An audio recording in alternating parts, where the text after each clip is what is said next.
I will instruct you and teach you in the way you should go. I will counsel you with my loving eye on you. Psalm 32, verse 8.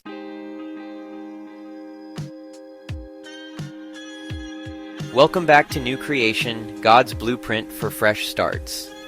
In this final episode, we're exploring walking in the new practical steps for living out your faith. If you've ever wondered how to take the renewed mind and transformed heart we've talked about and live it out in your daily life, this episode will give you practical steps to walk in the purpose God has for you. Maybe you're watching this and you're not sure where you stand with God. You might be curious about Christianity, but hesitant to take the next step. I want you to know that God's invitation to a new life is for everyone.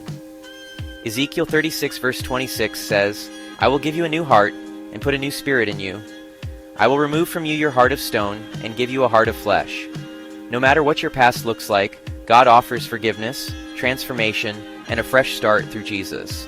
If you're seeking answers, stay with me throughout this episode, and I'll share how you can begin your journey.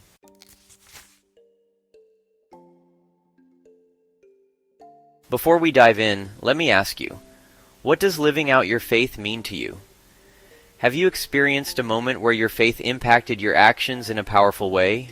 Or are you still figuring out how to apply what you believe in practical ways? Share your thoughts in the comments because your journey might encourage someone else.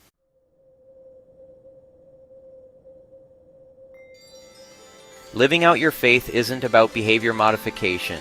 It's about embracing the identity God has given you through Christ.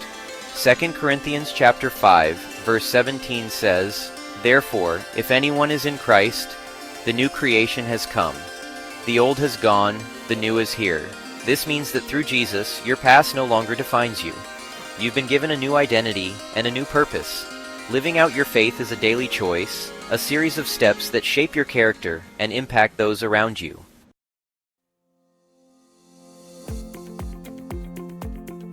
Living out your faith shows up in everyday decisions, like at work.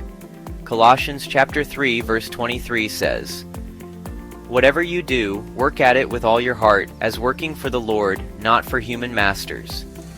Maybe that means choosing honesty over convenience, or putting in your best effort, even when no one is watching. If you've ever felt tempted to cut corners, think about how your actions reflect your faith. Living with integrity demonstrates God's transformation in your life. Even in the small things, living out your faith is also about showing compassion to those around you. Ephesians chapter 4 verse 32 says, Be kind and compassionate to one another, forgiving each other, just as in Christ God forgave you. Look for opportunities to serve others. Maybe it's as simple as helping a neighbor with their groceries, or taking time to listen to someone who is struggling. These small acts of kindness reflect Christ's love in a very practical way. As someone following Christ, how you handle conflict says a lot about your faith. Proverbs chapter 15 verse 1 reminds us, A gentle answer turns away wrath, but a harsh word stirs up anger. If you find yourself in a disagreement, practice responding with patience and grace instead of anger. Apologize when you're wrong and be willing to forgive. This doesn't mean avoiding conflict, but addressing it in a way that honors God. Living out your faith also means trusting God when life gets tough. Psalm 56 verse 3 says, When I am afraid, I put my trust in you.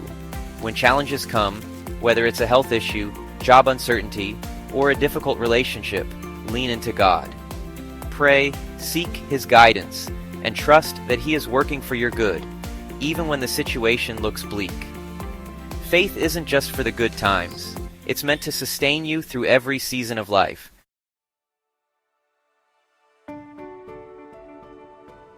Paul's life is one of the clearest examples of living out faith. Before encountering Jesus, Paul, then known as Saul, zealously persecuted Christians, believing he was defending his faith. On the road to Damascus, where he planned to arrest more believers, Paul had a life-changing encounter with Jesus.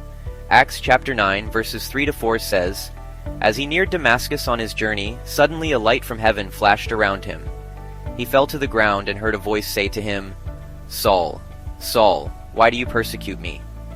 This moment transformed Paul completely. He became a passionate follower of Christ, dedicating his life to spreading the gospel. Even in prison, Paul lived with purpose.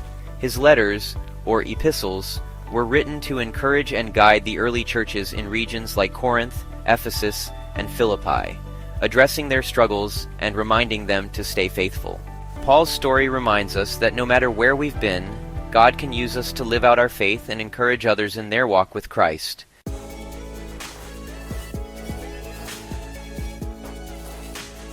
Living out your faith isn't about perfection, it's about progress, faith, and letting God's grace lead you every step of the way. Thank you for joining me for this series, New Creation, God's Blueprint for Fresh Starts. If this series has encouraged or inspired you, let me know in the comments below. Don't forget to subscribe and hit the notification bell to stay connected for future videos. And remember, God isn't finished writing your story.